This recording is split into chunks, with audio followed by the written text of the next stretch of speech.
What's going on, everybody?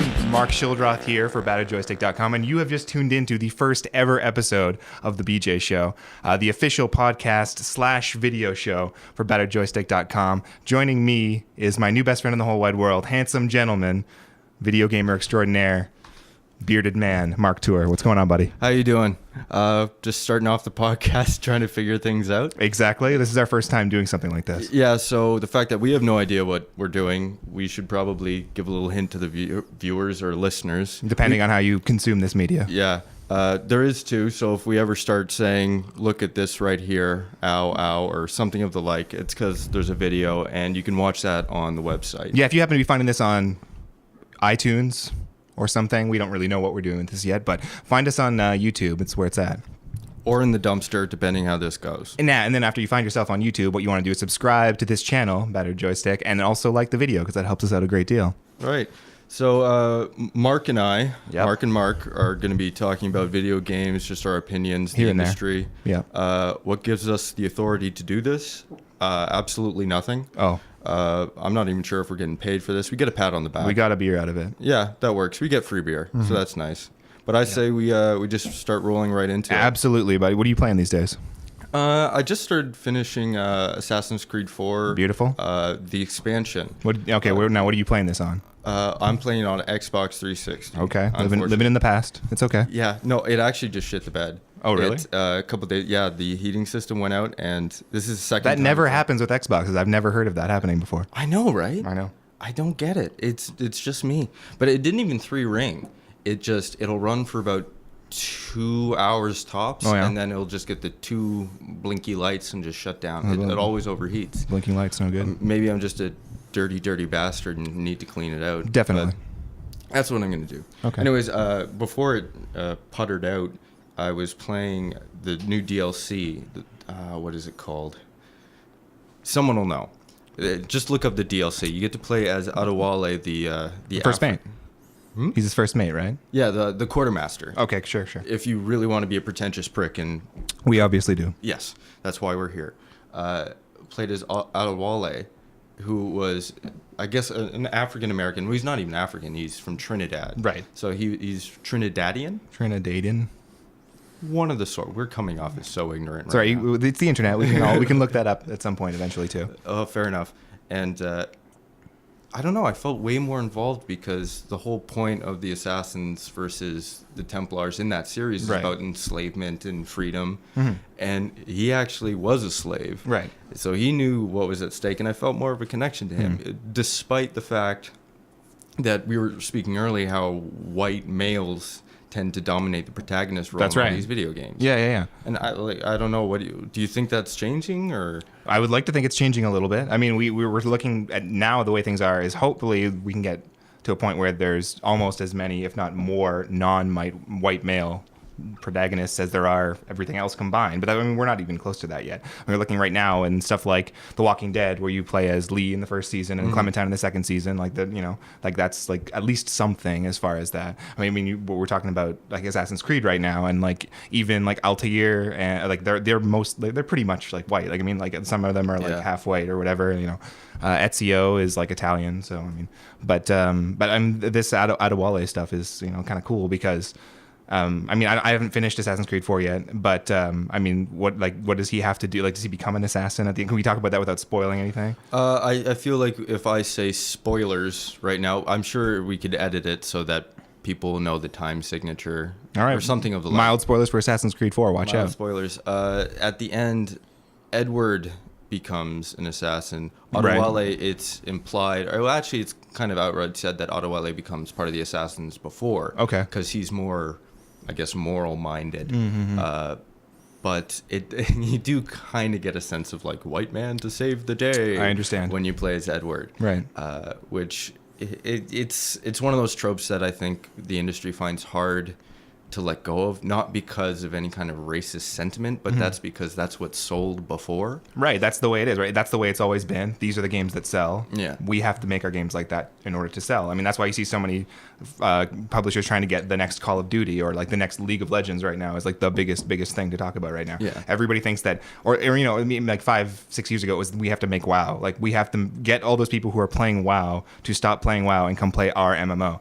But like they don't seem to get that like none of those people want that. Nobody who's playing WoW and wants, you know, to be torn away from WoW, like to play like, you know, the champion Conan still or whatever, stands, you know, and like nobody who's playing LOL wants to play like Guardians of Middle Earth. Like that's just not gonna work. Like, so I mean, and yeah, and with Call of Duty, it's like how long has it been going on that like every studio has to make a Call of Duty killer, you know, like or it was a Halo killer before that, and so I mean, there's an industry that unfortunately it really has to follow trends, to, or at least they feel like they have to like, you know, try to guarantee their shareholders money. And I think it's a situation now where that's happening less and less with digital distribution, you know, indie games, experimental scene, like Humble Bundle. Steam obviously is a big part of it. And I'm hoping that like studios that are taking risks in making their own games are being rewarded enough now that every studio will want to do it. Like, I don't know if you have anything to say about that. You certainly see trends like the Ouya. Right, okay. Which I think it's a beautiful thing. Right. I like the fact that someone's standing up and saying, do you know what, this market is for everybody. Right. Do I think they're going to succeed? I highly doubt it. It's not happening yet. Do you know anybody that has an Ouya? No, I hear a lot of people say how cool it is, and then Right. if you ask them if they have a new, they're, oh God, no. Yeah, I know one of my friends. What's up, Potts? He has an Ouya, and he backed it and waited for it to come, and then he never took it out of the package. Oh. And then I said, "Why didn't you plug it in?" And he said, "Well, I'd have to unplug something out of my TV." And so he just never plays it. You know? Loyalty. Well, I know. So I'm hoping, we all hope that the Ouya will succeed, but as it looks right now, it's not. Hardware, it's hard to be more experimental with, I think. It's well, yeah. It's the development stage is so expensive because those big companies, take hits when they sell those consoles. Obviously, yeah. And that's something that you just can't do as a small company. No, I mean, the same things happen to cell phones. Right. They take hits when you buy those things. It's not them being stupid and not making money. It's because they want you coming to them and stealing business away from the competitors.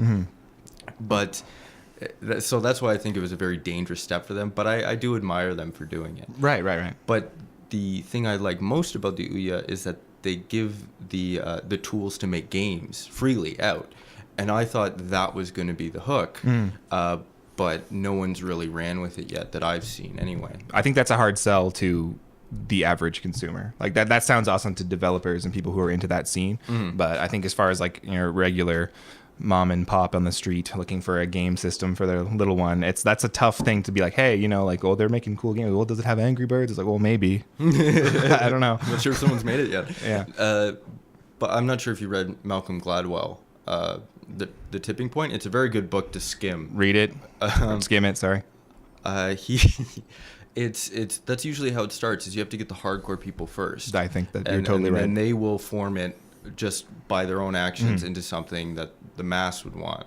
But right now, that's not happening. It's gotten into the hands of these people, and it's really gone nowhere, which I think is a shame. Right.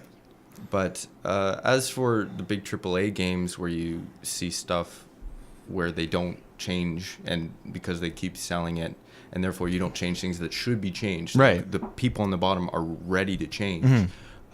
We were talking about the BioShock exactly. cover art, where what's his name? Ken Levine. Ken Levine, yeah. I was going to say Adam Levine. Adam Levine, guy from Maroon 5, yeah. Yeah, Ken Levine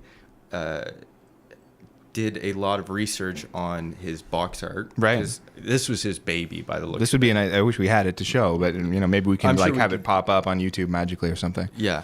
The cover art is just, for those listening, it's just... it's Booker. It's Booker just in his period clothes with a shotgun over his shoulder. Yeah, he's got like a sawed-off over his shoulder. It says BioShock Infinite. It's very much male protagonist, grim, brooding. It's Gears of War. Yeah, pretty much. Yeah, pretty much. It's Gears of War. And it came out that... well, first of all, there was kind of an uproar. Elizabeth is truly the linchpin in the entire story. They're she equals. is the focus. Yeah. Where the hell is she on the box art? Yeah, because I remember the story was that they wanted to have Elizabeth on the box art, but it didn't test well in focus groups, so they decided they had to get rid of it because they wanted to sell to frat kids and stuff. Which business-wise makes sense. I suppose it does, but then you were telling me about the other side of that. With The Last of Us, right? Right, and what happened there? Well, basically the same, almost exactly the same situation with The Last of Us, if I'm remembering correctly, was that like there was pressure on them to not have Ellie on the cover, right. And basically they said no, she's important to this story, if not more important than Joel is, the other the male protagonist that you play as. So like they fought it and put her on the cover, and then that game sold ridiculously well. So, I mean, it seems like they were right about that. Yeah, it really doesn't necessarily. I don't know. I don't think it just comes down to a math equation in the way that publishers might think that it does. Well, I think it's just that they're trying to do top-down regulation when it should be bottom-up. Because right. Our generation is moving a lot faster in accepting just other cultures because we've grown up with it. We've got the news going on plenty of times, like whatever. Yeah, we got the Twitter now. We got the internet. We're the internets. Yeah, we are free flying through this world right now, seeing everybody and everything at all times. Well, speaking of like all that interconnectivity, what do you think about where online gaming's going? Social gaming. Social gaming is a tricky nut for me to crack. I'm not really a huge fan of it myself, but I can't ignore how popular these things are right now. Yeah. I mean, I was just telling somebody this story today, a buddy of mine. Hello, Scott. You can start doing that yourself. I have no friends. Oh, okay. I was gonna say we're famous now. You're officially famous. But no, okay. So I was telling him this story. I was saying like I don't like Candy Crush like personally, but my mom is playing it all the time. And she never ever played games before. What's Candy Crush? Candy Crush is it's like a Bejeweled knockoff. Oh, okay. But it's it's the hot game right now for like stuff like it was Farmville for a while. Oh, fads. But she is crazy about this game, and now we're on Facebook all the time. Hi, Mom, I guess, by the way. We're on Facebook, and like I'm seeing just my feed is just all like she beat somebody's score, she gave somebody a life, and I'm just like this is crazy. Like who's playing these games? But I guess it's everybody who isn't playing the kind of games that we typically play. Yeah. And that's cool. Like that's exciting. It gets their foot in the door. Yeah, man. Even if they don't play anything else, it doesn't affect us in any way. Yeah, they at least understand now that the kind of rush you get out of it, the fun, and you're not going to get as many judgmental stares for being a gamer nowadays. No, because you have the frat boys. Certainly not. The other jocks playing Call of Duty. Yeah, exactly. Now everybody plays games, like almost. Almost anyone. Yeah, like that's like saying almost everyone watches TV. You kind of look at people who don't watch TV a little weird. Yeah, you don't trust them. Okay, whatever. Yeah, they're weirdos. Yeah, like I don't play video games. What are you like allergic to fun? Yeah, what are you? Yeah, exactly. But like the argument I've always heard, because I do know a few people who don't play video games, is that because you do get a sense of accomplishment if you beat a game or if you win a multiplayer match. But of course, it's hard to argue that it's a false sense of accomplishment. Sure, I mean, like, yeah, sure. Well, what do you think about it? Because someone told that to me, and I had to ponder it over for a while before I could start yelling at them. The first Uber, like, I'm a loser thing to say that pops into my head when you ask me that question is like, well, isn't everything a waste of time in the end? And like, existential. That's what I'm saying. It's weird, but like that's kind of the way I've always looked at it. Like if somebody's getting fun out of anything, no matter what it is, it's kind of like, what's the big deal? I mean, as long as it's not like murdering or something. Like we do not murder out there. And, any possible Ted Bundys out there, just get it out through video games, you weirdo. No, but I fully understand where you're coming from. Like, get grinding like games in like Dota, like I do for like. I got to play, or more relevant example right now is Hearthstone for me. So I'm like, okay, so I'm playing Hearthstone, and it gives you these daily quests, and you're like, okay, if I play these 3 games and I win, I get 40 gold. And if I play, as this hero and do this, I get 60 gold. I could just as easily not do these and enjoy myself, but because it's right there in front of me, I have to do it. Because if you're not doing it, those quests will eventually just leave. Yeah. And that represents real money that I might have spent otherwise, because the gold is like, it's free to play, but you can buy packs. But if you get these gold from these quests, then you can buy packs with that gold instead. So I'm sitting there in the way that like I'm thinking, I'll just play one more, whatever. It takes 5 minutes, and then you're playing for like 6 or 7 hours, and you're just like, oh well, but I had to get it because that's money I would have spent otherwise, but I wouldn't have. It's really weird. But like, I mean, if you're having fun, I guess that's my main thing is it shouldn't matter. To hear you say it, to me, it's like it's like sex with a condom. There's really no end point, but it feels really good while There's you're no doing end point. Sex with the condom never ends. it never ends. No. No, it's there's no point like on a. It's just there's for no, fun. Yeah, it's just for fun. But the more I think about it, the more I think we fill our lives with empty accomplishments. That Ooh, that's sports sad. guy. Well, no, it's not. I think we need it because that sports guy is watching hockey. We're Canadian, so it's hockey. It might be football for you or something. It's also known as ice hockey. Yeah. Did they really say ice hockey? Some of them do, yeah. Wow. Okay. But it's one of those things where if you're a fan, you're watching a game, and your team wins, you jump up, we won! Like, you didn't do anything. You sat your lazy ass on the couch and drank beer, but you still get that up feeling. I have made this argument for years because, you know, back to a little bit back to people being judgmental of gamers or anything. Like, and now it's like I every once in a while I'll watch like an esports thing every once in a while, but I cannot bring that up to anybody without that being like, what you do that or whatever. And I'm like, okay, hear me out, everybody. How is that different than somebody watching? Like, how is me watching the international for Dota any different than somebody watching the Super Bowl next weekend? I've just dated the podcast. Athletic prowess. Yeah, but it's not though, because those people are just sitting. They're not getting any more out of that than I would get. As opposed to what you're watching. Yeah, like I've also used this other example before. Like they'd be like, oh, you're too nerdy or whatever, and it's like, well, no. Like I'm no more of a nerd than like a car guy who will go crazy watching Top Gear. Or I'm not more. I'm not gonna be. I don't get any more. Like I don't get any less out of watching the international than somebody who loves cooking gets out of watching like diners, drive-ins, and dives. Like you're not eating that food. You're not smelling that food. You're only watching it happen. So I don't see what the big difference is as far as like, esports is concerned, or like no matter what your pastime is. Like we're all nerdy about stuff these days because we're just like inundated with information at all times. So like depending on where you focus your attention, you're going to become a nerd about something. Yeah, that is my worldview as a nerd though. So what you're saying is if you get on someone for being a nerd, you're a hypocritical jerk?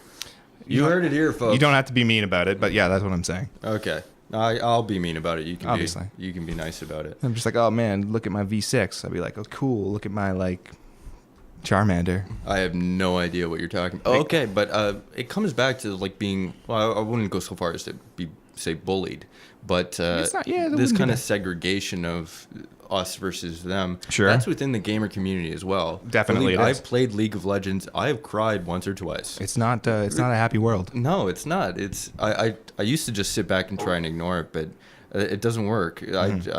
So I just started playing every game, and I advise other people out there to do this because it does help. Is that you just kind of get the foot off, you take the alpha and just say like, I hope everyone has fun. Right. Let's enjoy the game. Yeah. Just right off the bat and try and set a positive tone. And it does help. Like it definitely helps. Like people kind of fall into that groove and the teamwork goes up.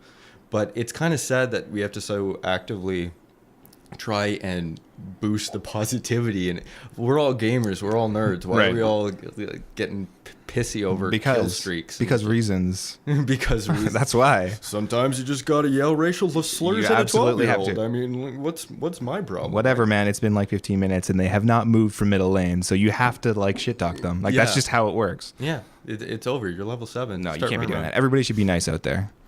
But they're not. I'm saying they should. They should be nice. They should be nice, but being silent while someone is being mean to someone else. I know you can just sit back. You're nowhere near it. You have a screen to protect you. Of course. But that's also part of the problem is this ability to step back and say, I'm not part of this. That's how Seinfeld ended. Is it? Yeah. They got arrested because they saw a crime in progress and they did not interfere. Oh, right. Yeah. I forgot about that. So I kind of see it the same way. Is that exactly. It's just like that. The nice people have to be more vocal, especially in online gaming, because I've learned words there from like 10-year-old kids that I could never fathom. They're rotten sometimes, they're for sure. Just evil little buggers. Yeah. But I don't know. Every once in a while, I'll get in a game where everyone's really friendly, and we won't even be talking about the game. It'll just be kind of joking around, and I have a lot of fun. It doesn't even matter if I win or lose. I'm enjoying myself. Right. And I think that we should cultivate that. And if we can do that on this podcast, awesome. Hey, be nice out there. The BJ show said so. Yeah. Relax, lay back, and enjoy. The BJ boys are here. Exactamundo. All right. What's next?